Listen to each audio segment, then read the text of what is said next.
Well, I fell back into the void, but I've returned with great news. Pizza Tower is my game of the year hands down, and I can't think of anything that comes even close. Nope. No siree. Absolutely nothing at all. Pizza Tower is a good game. You don't need me to tell you that. Chances are, if you clicked on the video, you either like Pizza Tower 2 or you clicked it out of obligation, which in that case, you can't run forever. So after spending 50 hours doing everything this game has to offer, you can see I'm telling the truth, here are the save files to prove I'm good at the game. No, it didn't take me 20 hours to P-rank all the levels the first time, I'm better than that. Anyway, since I have absolutely nothing better to do while I wait for the heat death of the universe, I figured I could rank my favorite levels. A ranking video in the year 2023. What will they think of next? Well, it's not like I'm a real YouTuber, I can do what I want. What do you think of me? Views mean nothing to me. As a pizza master, my word is law. This is a purely objective list with no bias whatsoever. So, feel free to tell me how perfect my ranking is in the comments. That'll show me. With that out of the way, I'm going to try and average out how I feel playing the level casually and how I felt going for the P rank with the music being thrown in, because why not? Let's get this train wreck rolling.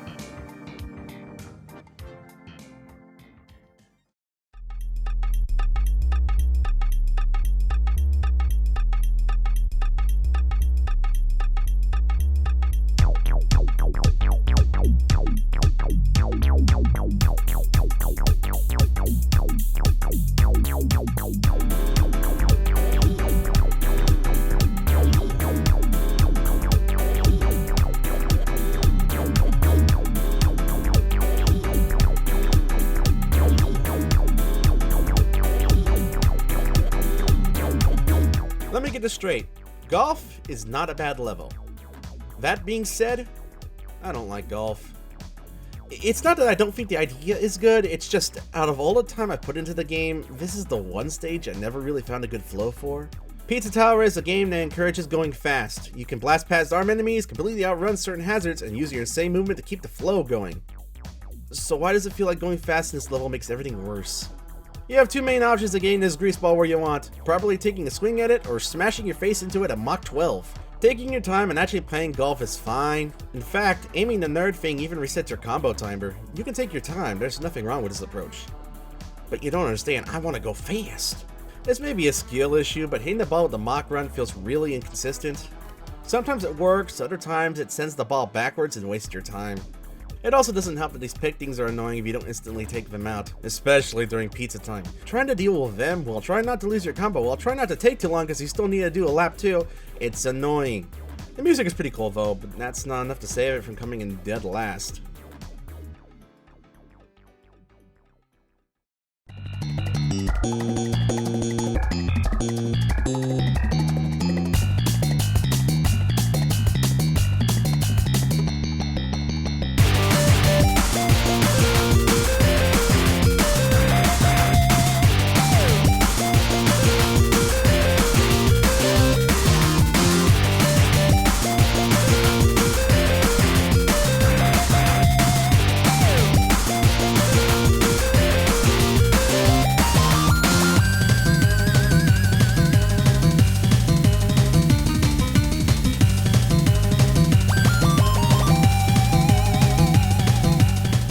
This was originally going to be number 18 on the list, but while writing the script, I thought to myself, wow, I hate these cows.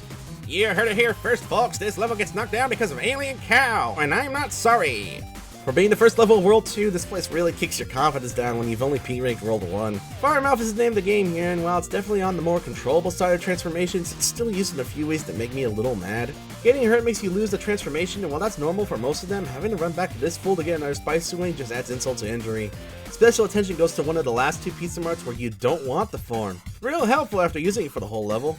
The pizza mart clerks and the achievement attached to them is amazing, and Tribal Cheese is indeed a PogChamp, but I wish we had more room to just blast around listening to this awesome music. Fun level to play casually, kinda annoying to P-rank, very annoying to get Alien Cow. I need to see someone get this achievement on a P-rank run. As a last note, I wish the UFO section was longer, and I'm legally obligated to mention this animation. Thank you for your time, on to the next one.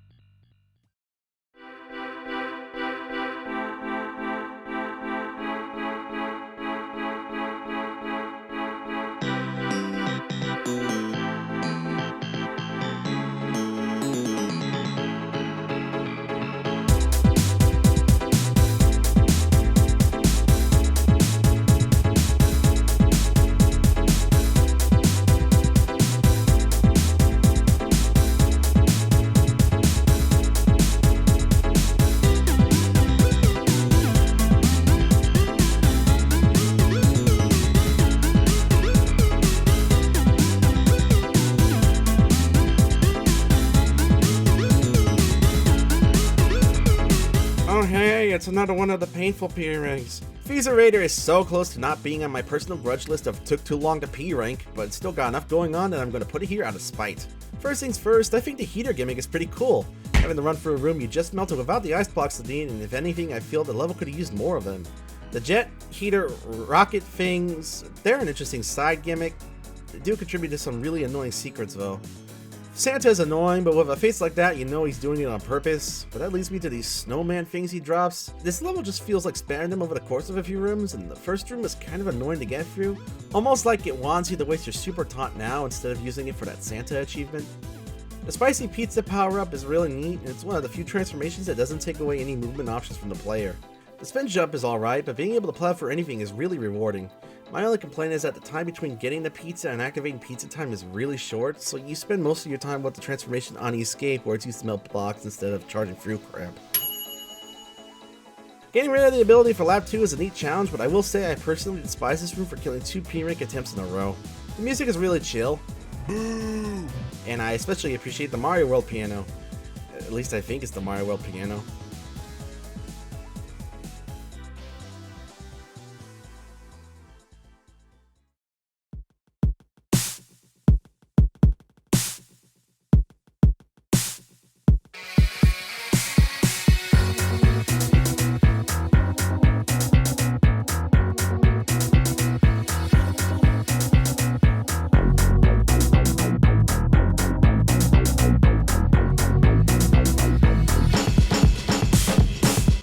Congratulations, we moved past the levels I have weird grudges over. We're now upgrading to mediocre stuff, starting with Ancient Cheese. Let me get this out of the way now. None of these levels are bad. They either gave me enough trouble with the P rank to bring them down, or they're not as insane as the other levels. Ancient Cheese is definitely the latter. There's nothing wrong with the simpler early game levels, but compared to the other main lobby levels like Pizzascape and Blood Sauce Dungeon, this one is definitely just there. Its main gimmick of using bombs and cheese platforms comes back in another level, which leaves this level without much to call its own. The most unique thing about it I can think of is that you run past the entrance door after you get a key. Personally, I would have thought it would have been cool if you had more levels where you ran back and forth between both sides of it, but that might have been a bit confusing for a first playthrough, so... And I'm already running out of things to say with this one. This is a great sign of things to come. I guess I can use the rest of the time in order to mention a few clever design choices, the main one for now being that second laps are usually easier than the first. Any rats and blocks you destroyed the first time around stay gone when you start lap 2, meaning you can save time since you don't have to slow down while running towards the exit. I have complete confidence that the next stage will be easier for me to talk about.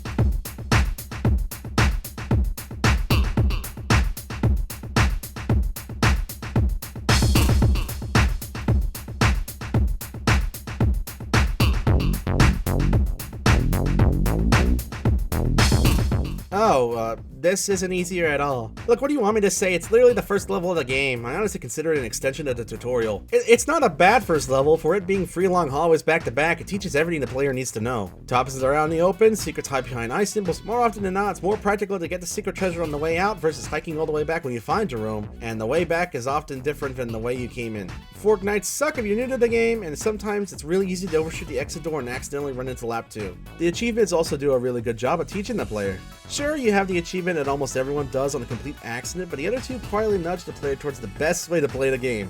Having to beat the player in 2 minutes forces the player to get comfortable with how Peppino controls, and getting a combo of 99 literally requires you to kill everything, pretty much forcing you to get a P rank by making you keep your combo up. Actually, now that I've written all this down, I guess I do have more to say about this level than I thought. The music is real groovy too, if you actually get to listen to it before smashing John's face in. Actually, one more thing about going fast, if you absolutely book it, you can see Pizza Tower Guy for a split second in certain spots. I think he shows up on every stage, but I've only really bothered going fast enough to see him in a handful.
Ironically, staying just out of poop tier is the kind of level where it doesn't do anything inherently wrong, feels like it's hard to P-rank on accident. While I have some questionable taste when it comes to Pizza Tower levels, I can fully get why people hate this one. The giant cheese slime at the start of Pizza Time can just obliterate your combo if you don't time killing the normal cheese slime right. And the cheese transformation probably takes the cake with the worst feeling form in the game. It's usable, but it just feels clunky. This is also one of those levels where keeping the speed up doesn't work out so well, especially the part with the ninjas. Oh right, the ninjas. In my opinion, the ninjas take the cake for the second most annoying thing in the game, only falling behind something I'll get to very soon. They especially suck going for the parry achievement. I can't get a feel for this timing. So, why is this higher than cheese and John Gutter? Well, admittedly, I think it's more interesting than the others, even if it's an annoying type of interesting. Ninjas, water, V-Sphinx, trash surfing, pipes that are literally inspired by Chemical Plant Zone. The music track is also called Tubular Trash Zone if you want even more song comparisons. Is this an amazing level? No. But at least it has a stronger hook than cheese. Could be better, could also be a lot worse.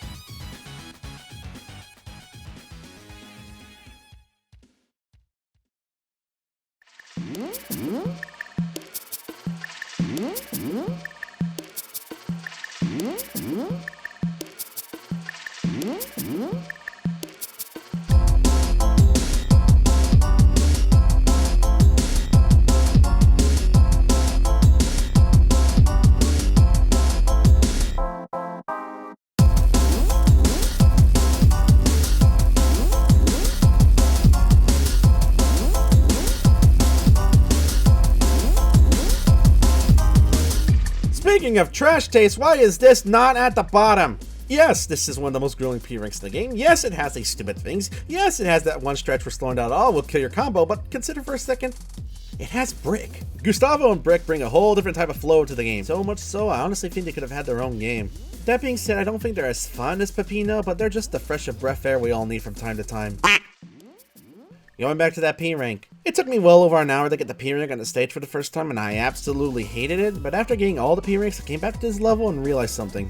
This level is only hard because you need to learn a completely different playstyle while keeping up a combo. After you master this dynamic duo, it becomes way more bearable. Now I'm not saying it's perfect, but once you get a feel for how to use Brick to clear the path forward, it's surprisingly fun to run through the stage. That being said, there's a certain other stage I feel uses this moveset better. Another minor complaint I have is that Pepino's section is really short, and while I get that's to give most of the level to Gus and B, it does mean that the first track barely plays, which is always a crime, no matter the level.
Hey guys, look, it's special guest Mort the Chicken from the hit PS1 game Mort the Chicken and Knuckles featuring Dante from the Devil May Cry series. Don't ask me why this is here. It's another one of those levels that just kind of exists. I don't know if there's anything wrong with that, but we gotta fill the middle spots with something. I've seen a few people complain that Mort sucks, and I'm just sitting here wondering what these people are talking about.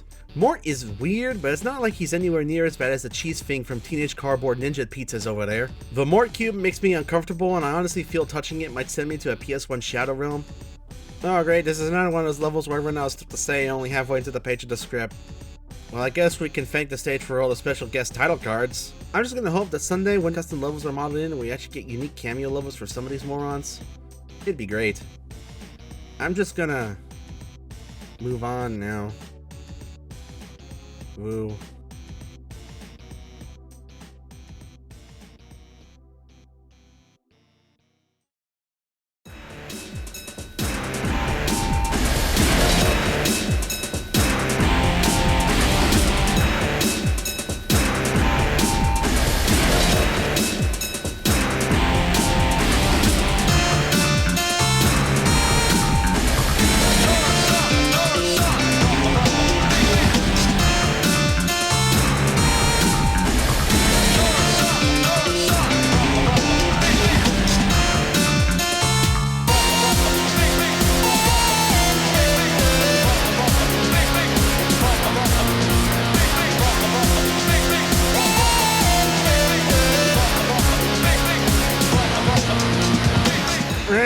Why do you keep putting annoying levels up this high? The reason is because these levels are fine, y'all just suck. I'll admit, back on my first run I did not care for this level. I even put it below golf at first, but it's actually not too rough. Going for that P rank, I thought the conveyor belts and that treadmill boost pad thing would be really annoying, but they actually don't get in the way nearly as much as I thought they would. Granted, the first section of the level is a bit slow if we stop to blow up these rats. I'm not actually sure if you need the points to get an S rank, but I never not stopped to get them. But after the first secret, the level becomes focused on keeping your mock run going by jumping into the grabbing hands and smashing into everything on the way before you get crushed into a pizza box. Just like the level as a whole, the box transformation took a minute to really click with me, but the moment I realized holding the button lets you rise as you attack stuff became way more manageable. And while I'm not factoring how well the extras are hidden on this list for the most part, this level is one of my favorite treasure spots in the game. You run back to the start as a pizza box, only for one of the hands to grab the door and drag it upwards towards the top, forcing you to climb up with a mad dash to catch up, only to completely ignore the door, plow for the wall, and then end up at the back of the room, where you then get a super jump into the next room and finally end up at the door. Not bad. Not bad at all.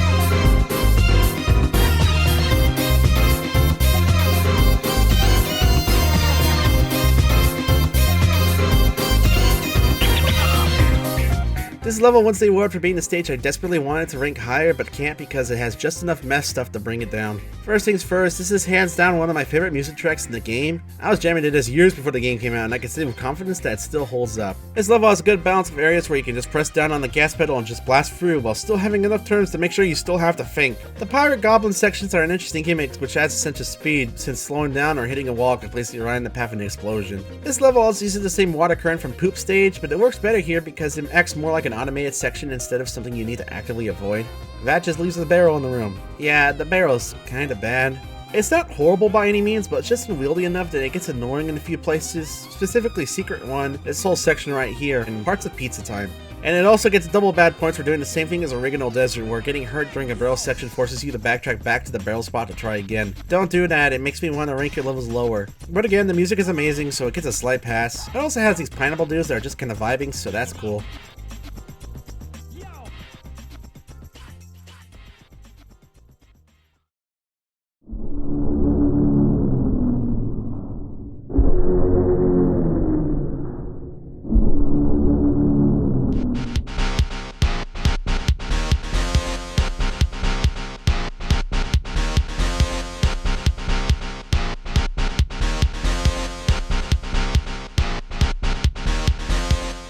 Does this really count as a level? Well, you can P-rank it, so I'm saying yes. As a last hurrah, this level does everything it needs to do. Logically speaking, shoving everything into a single level should be an absolute mess, but it works surprisingly well. Most of the level gimmicks actually have a chance to shine one last time. We got Gun, we got Santa, we got Wieners, we got oh, okay, why this one? Actually, watching people blast past this part before realizing they need to score the goal is kind of hilarious, so I actually approve. And it's all set to one of the most epic songs in the soundtrack. Sure, it doesn't go as hard as some of the other songs, like the final boss theme, but it's the kind of track that flips the standard escape theme completely on its head. It's the final pizza time, and instead of a feeling of panic, you're left running all the way down the tower on one final joyride, picking up all the miserable morons you had the pleasure to meet, and Snotty if you didn't kill him. You did keep him alive, right? It's like saving the animals in Super Metroid. If you don't do that, I can legally call you a heartless monster. The break halfway through the music track is something else. It gives this bittersweet feeling of nostalgia. It is weird since the game is only a few months old, but it's definitely an insane ending to what is already an acid trip of a game.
Wait, how did this get all the way up here? Blood Sauce is two things. It's a vertical level, and it's probably the first P rank you wanted to bash your head in afterwards. If anything, it's a level that'll definitely test your skills by the end of World 1. It's 100% the most technical level on the first floor, and that means you're going to be running up and down the walls like an idiot unless you know what you're doing. But the vertical layout makes it unique for multiple reasons. For one, the stage barely changes during pizza time. Instead of taking a few detours like most stages, you're pretty much forced to go back the exact same way you came. But the big difference being that you have semi-solid platforms you can jump through instead of taking the long way around. Another thing worth mentioning is the dark rooms. You can only pull off this gimmick if your silhouette design is really good, and the fact you can always keep track of Pepino says so much about the game's art design. Back to the P rank though. Wow, this one is weird. For starters, get to roam in the treasure before pizza time. It's not that you can't do this on lap 2, but if you're already struggling with the time limit, it can easily buy you some breathing room. There's also this secret. I honestly have no idea how you're supposed to do this fast without getting hurt. And also, this part of the music is really weird. It has nothing to do with anything, I just feel like mentioning it.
This level wins the award for being a level I don't like, but I respect the hustle, so I'm still going to give it props. Something to know about me is I'm not easily intimidated by countdowns for the most part. I can see a clock ticking down and I just say to myself, well, obviously it's possible. It's not like they'd make it nearly impossible unless it was optional.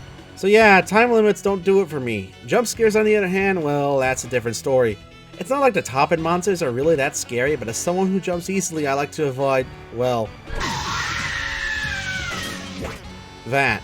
Well, even with that distaste for spooks, this level is just really well put together. The game allows you to speed past destroying all the guards before the alarm is raised, and even outrun the monsters in general if you're fast enough, but it's also entirely possible to take it slower and still get a P rank. In fact, if the whole alarm system wasn't a thing, I'd say this would be one of the easiest P ranks in the game. 80% of the challenge really comes down to your nerves, and that's about it. So if you're a wreck like me, just take your time, and even with a little bit of a slow pace, you can still make your way to the end just fine. The whole going slow thing aside, I respect McPig for forcing players to activate alarms to progress. You'll have to run from them eventually, even if you don't want to. But don't people say you have to face your fears every now and again anyway? This builds up to a final chase with all the top hits coming for you, just ignore the fact that 2 of them can't jump. Which ends with you getting some well-deserved shotgun retaliation, blasting away all the bad things while making a dash to the door. For being a kid's party, this is anything but a bore.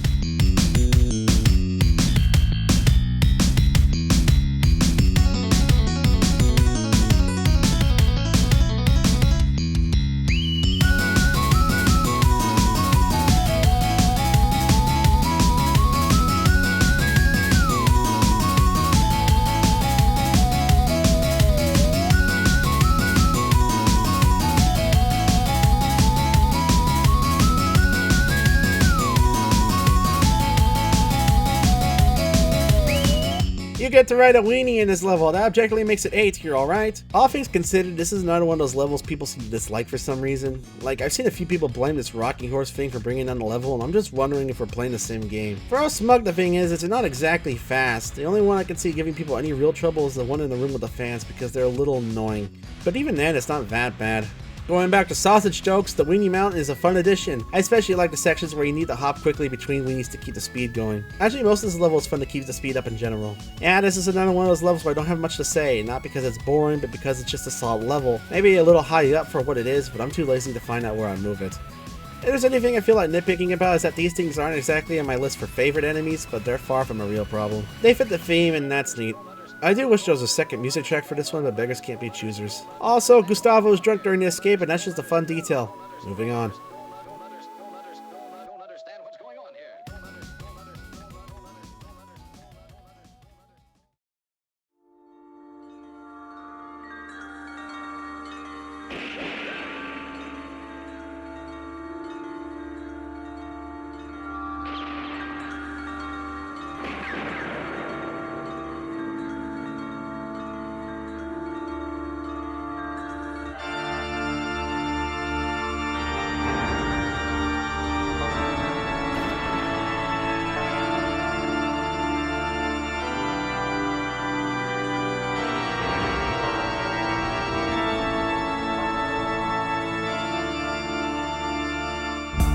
This man can survive almost anything, yet a mushroom with fangs is all it takes to kill him. I was wondering where the rest of floor 2 went. As we approach the top 5, my own personal bias is going to start growing a fair bit, but I mean, this is my list, what do you expect? Waste Yard as a level is a fairly simple concept, run around a spooky graveyard becoming a spooky ghost every now and then, only to run from a bigger spooky ghost to the pillar dude you repeatedly keep smashing the face of in. I'll admit the ghost transformation isn't my favorite, which is why this level isn't any higher, but for how it's used it flows way better than some of the other things I could name.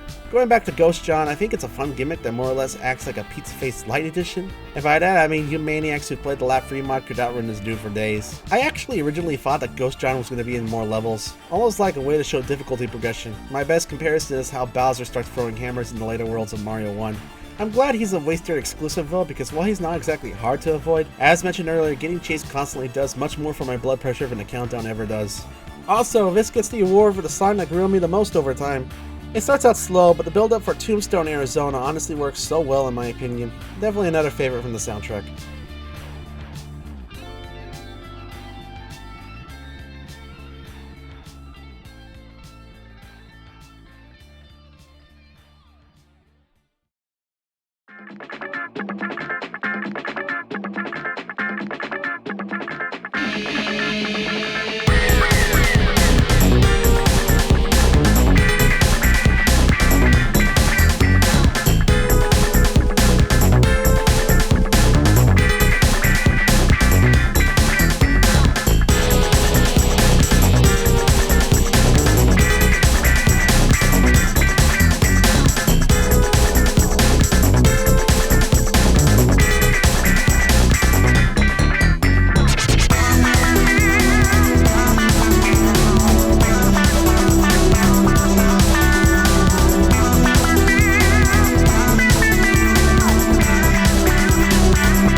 This level is just fun. That's it. It's just fun. And I do like fun. Deep Dish 9 is a joyride of a level that takes you from that UFO from Oregano Desert to far-off worlds with pizza portables. Pizza portables, yes. Pizza portals, olive aliens, cheese meteors, creepy 2-state job blocks. Yes, I know these were in. Oh, shit! But they were used more here. You also get to ride a rocket. This level is just fun. It also has one of the stankiest guitars in the whole game, if not the most stank. That is a word, right? I know I haven't talked about secrets much, but I do think that this level's secrets might have the best gimmick integration in the game. From the olive bubble, to pulling a U-turn with the rocket, to conserving your momentum with the portals. Make no mistake, each level incorporates its gimmicks into the secrets one way or another, but this one just feels different and I don't know why. If I have a problem with the level, it's that the actual escape portion during pizza time is surprisingly short. You might lose some time figuring out how this spot works, but considering it's easier on lap 2, it just feels a bit too short for my liking. But that's not horrible or anything. That's all I have to say about this one. A bit easier compared to what's come before it on the list, but that just goes to show how well this simple little level is put together.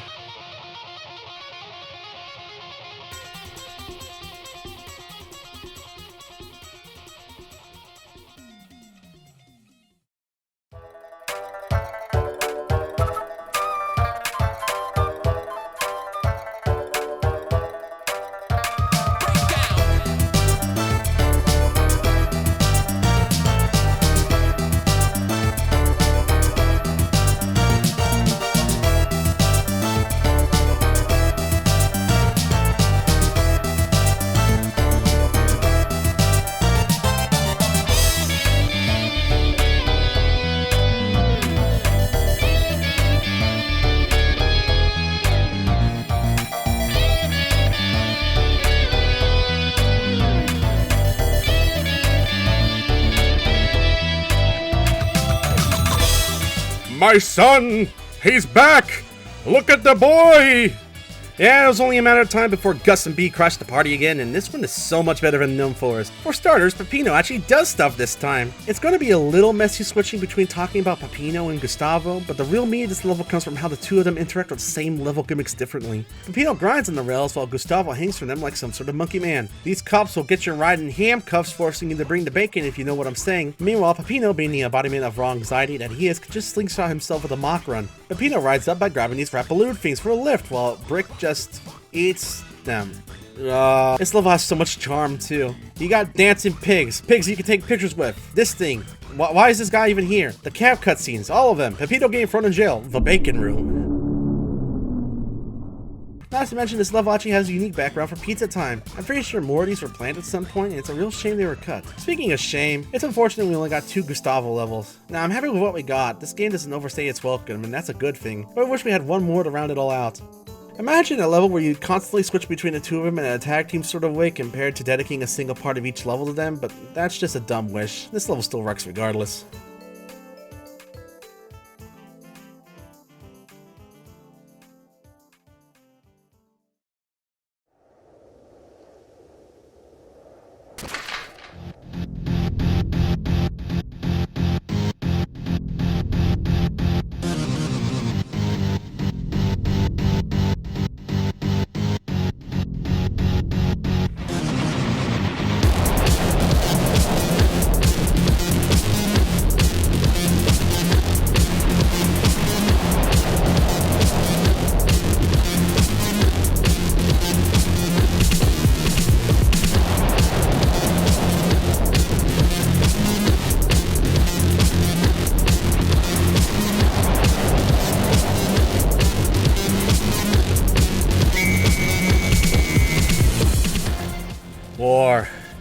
War never changes. Wouldn't it be funny if it was a level though? So remember that whole comment I made about ticking clocks? Yeah, this is it taken to its logical extreme. The last floor of Pizza Tower is a great send-off to the game, with each of its levels bringing a different flavor of madness to the equation. You got one of the hardest traditional levels in the game, a stealth mission that honestly requires very little actual stealth, the great escape at the end of it all, and then there's War. War is a level that's very simple to explain. You have a gun, there's a bomb, destroy terminals to delay the bomb. What's left to explain? Get moving. If it was ever a level to encourage not stopping for anything, it's this one. Not only does the time keep ticking down during secrets, hitting 0 is an instant loss compared to Pizza Face spawning in and, I don't know, eating you or something. Now granted, when you give someone a gun and 40 seconds to live, I assume the normal reaction is just completely lose it and start crying, but Peppino's here to show you how it's really done. While it's also in Don't Make a Sound, this is hands down the shotgun level. Sure, it makes climbing walls a bit awkward if you're used to grabbing onto them, but I'm not gonna say shooting anything that moves isn't satisfying. It's especially interesting because you lose the gun during lap 2, meaning anything you don't kill during your initial rampage is still there in the way later. I'd say there's an element of strategy to this, keeping some enemies around to help keep the combo up during lap 2, but this is honestly one of the easier P-ranks in the game, especially for how late it comes. I'd say more if I had the time, but we gotta wrap this up soon.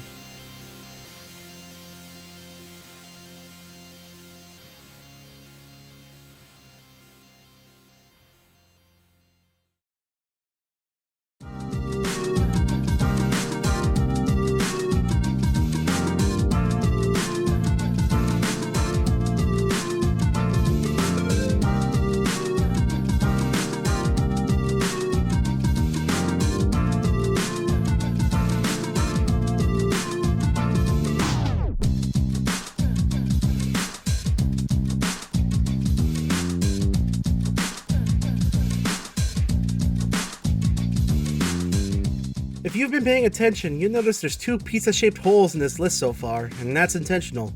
Is this bias? Yes, obviously, but I couldn't help but put the first song I ever heard from this game at number 2, with it bringing back memories of the stage demo to me finally paying the release build in January. That song is none other than Hot and Cold Spaghetti.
far as I'm concerned, Pizzascape is the real first level of the game, with John Gutter being a tutorial extension as mentioned before. It even has its own room dedicated to it, so while the mayhem may start there, I still feel like you don't really get a feel for this game until the next door down.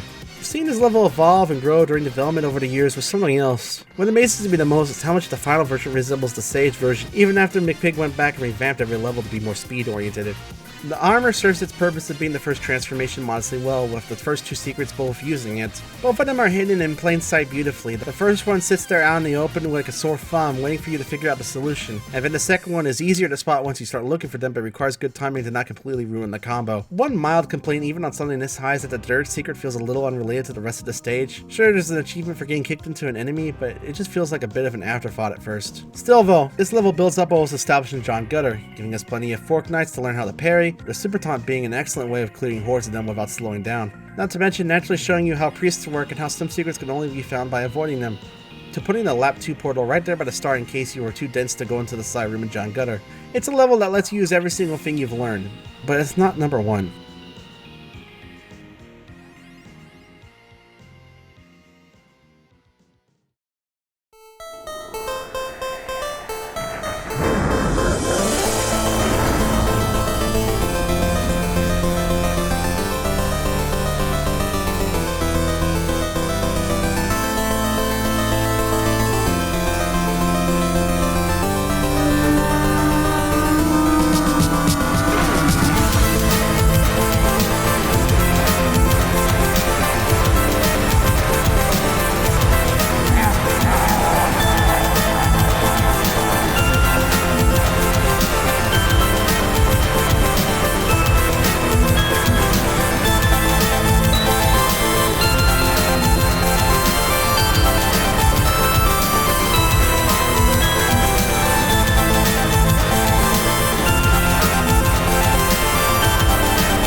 I made this video with one purpose in mind, to defend Pizzascape after seeing it at the bottom of multiple other rankings. Some people call the rehash of Pizzascape, others say War and Don't Make a Sound are much more interesting, more still absolutely despise it for the P rank. As for me, isn't it obvious? Pizzascape is Pizzascape 2 because that's the whole point. While Pizzascape is your first real chance to run around and get a feel for moves you didn't use on John Gutter, Pizzascape is the final test of skill during that P rank grind. I mentioned Don't Make a Sound is easy to P rank, and the same applies to War. Once you understand the level's mechanics, getting P rank isn't that stressful on a mechanical skill level. At least not compared to Blood Sauce Dungeon, Gnome Forest, Oregano Desert, and countless others where making a mistake can kill a run immediately. That's fine, those two levels work so well because they're built around said gimmicks instead of trying to be as hard as possible. And while that works wonders, I can't help but think that makes people view Pizzascape as the boring one. Perfecting Pizzascape requires you to pull off every trick you've learned during the game one way or another. Wall climbing effectively, dive bombing to keep the speed up in tight spaces, turning and super jumping on a dime to keep that flow going. You also gotta clear ghosts effectively so they don't get in the way later. Let yourself get kicked while keeping the combo. You're saying that secret achievement actually had a point? Jumping and diving to build enough speed to just blast through these outlets before the king ghost can even touch you. Nailing this turn to get to the janitor door and making sure not to run up the ramp. Not to mention that Jerome was in a flat out evil spot your first run. It's so easy to just bolt past him without realizing. All this said to a remix of Spaghetti that was just there for the Halloween demo of Pizzascape. I've remade this level at least 5 times at the time of writing this, which isn't insane sure, but I like to think it speaks to how much I like the level. It's the bow on top of the present. The final boss of Pizza Tower before the final boss, the level that demands perfection. There's a bone in my spaghetti, and I'm pretty sure there's a bone to pick with anyone who says this level is horrible.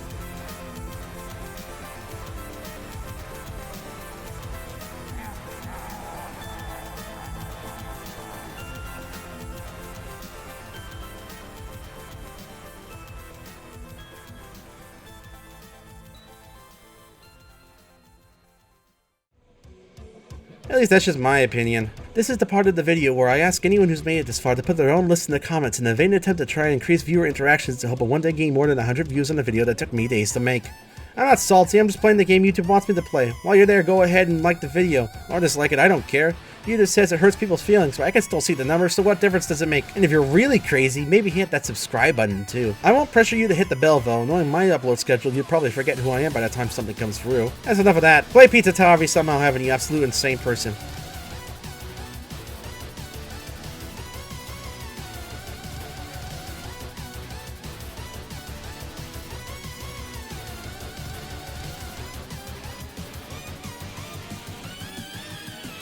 What are you still doing here?